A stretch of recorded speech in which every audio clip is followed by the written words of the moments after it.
friends, Pastor Randy here. Great to be back with you today for a little more Making It Simple as we're continuing down this journey seeking and understanding. We're looking at Proverbs chapter 2, in particular the first 11 verses, as the question, what is discernment, really comes to the forefront. That's the particular emphasis of this study.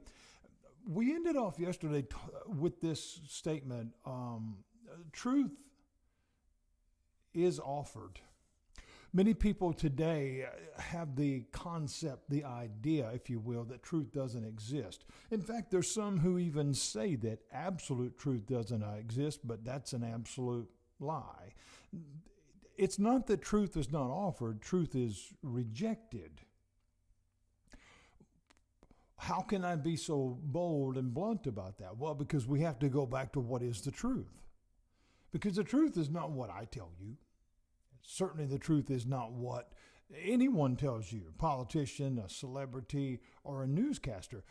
The truth is not a verbalization of a factual statement. The truth is not the verbalization of an opinion. The truth is a person, and that person is Jesus Christ. He says very, very clearly in the book of John, I am the truth, not a truth. See, a truth is one of many. That's no more really than a fancy word to say an opinion.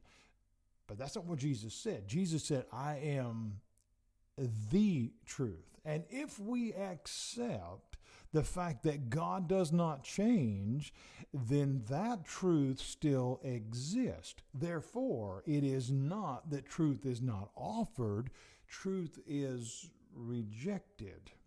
Scripture says that Jesus came and his own people didn't know him. They didn't want anything to do with him. They rejected him. They rejected the truth because he wasn't what they wanted him to be, what their idea was. We still struggle with that today. You know, logic and reality are enemies to those who don't want to hear that, right? And we could go down all the different roads of that from everything that has ever been told about what is or isn't. This is where discernment comes in. Discernment allows us to not just hear the truth, but to accept the truth. That's where everything changes. Because Jesus says, when you know the truth will set you free. Again, that is not the reading of factual text. Because that is always up for debate.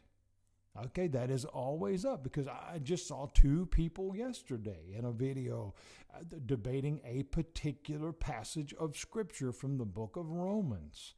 One says it means this, the other one says it means that. Which one of them are right? Nobody's going to win that argument. And at the end of the day, those arguments don't produce followers of Christ. They produce confusion.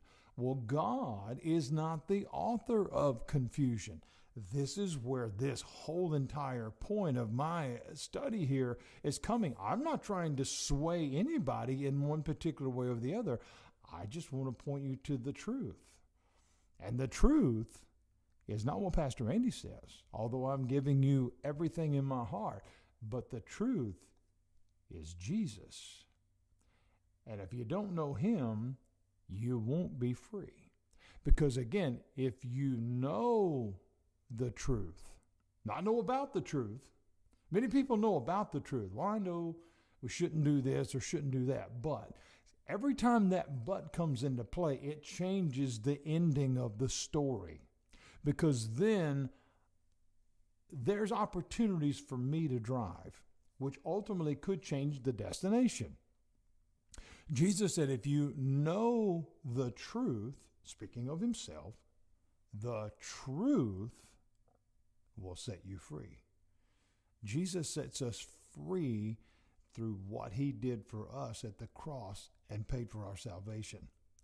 We'll talk deeper about this as this message goes on. So discernment allows us to not just hear the truth, hearing from the Lord himself, but to accept what he says. We go on back to our passage that we're looking at here from Proverbs chapter 2. My son, if you accept my words. We talked about that yesterday, the personal nature of that message. This is a possessive term, son. There again, that is a direct connection, not just from a descendant, bloodline, what have you, but in the adoptive nature. I'm an adoptive parent. My two daughters we adopted them when they were 6 weeks old. They're as much my daughters as the one that was born of flesh and blood, years prior to that. So here, when we understand the personal connection, this is the heart connection. If you accept my words, okay, well, again, what are these words? Are these words mere speculation? Are these words opinion? Are these words the truth? We only know that when we have discernment in place. And he says, if you will accept my words, and so okay, now here's the thing with acceptance. If I accept something, then I come into possession of that. If you hand me something, then I have it, right? I have possession of it, whether it is a tangible object, something I'm literally holding, or the information that you have provided me, I now retain. Where does the word and come in? The word and comes in when whatever that item is, knowledge, information, or again, something that I can hold, what are you going to do with it? That's where discernment comes in. Because if I have discerned with clarity, without any questions, without any doubts, that this is real, what am I going to do with it? Am I going to use that item to better assist me in some type of project? Am I going to use that knowledge to further my ability in this life? So he says, if you will accept my words, and, very important, sometimes we don't look at the little words near as much as we should. We have all these great Bible arguments and debates and theologians that want to come up with all these great ideas that they have determined through their study and through their translating ability of Greek and Hebrew, that. But they miss the story. Now, I'm not denigrating these people's intelligence, but I'm telling you, without a question, they are not looking at the story. They're trying to show you how smart they are. But that's not what God is needing us to see. You see, it's one thing if someone can explain to you quantum physics, okay, and you may walk away with no more knowledge than you had when you heard it, but at least it was a reasonable explanation. However, if any of that you were told is not applicable to your life, in other words, you can't use a thing that they just told you, it meant nothing. Nothing. That's the same thing with the Bible. Someone can explain it to you cover to cover about who wrote what and when it was written and what date and what kind of paper it was on and, how much light they had or whether they... If you can't be explained in a palatable, applicable way of what it means and how you can use it, it means nothing. It's historical knowledge, okay?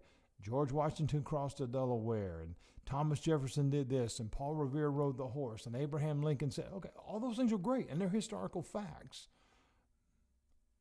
But does it change your life? No. The Bible can change your life. It can set you free. Not because of the words that are there. Not because of the translation that you use. But because of what you accept. And as the writer here says, and store up my commands within you. Now think about what he's saying here. Store up. That means hold tight to this truth. and don't let it go. The only way that we do that, friends, is through discernment. In other words, I have zero doubt this is true. And the reason that I can have that affirmity in my knowledge of what is true is because I know who the truth is. That's why it goes back to relational things. If I am in a right heart relationship with Christ, then I'm hearing the truth because I'm hearing from the truth.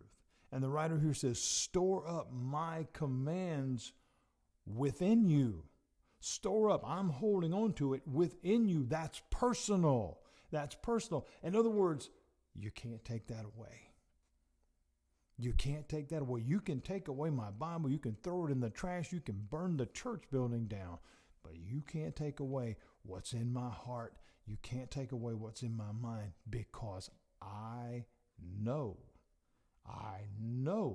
not think, I know that it's the truth because He is the truth. God bless you, friends. Lord willing, I'll be back tomorrow with more on this lesson from Proverbs chapter 2. What is discernment? As we continue to seek and understand.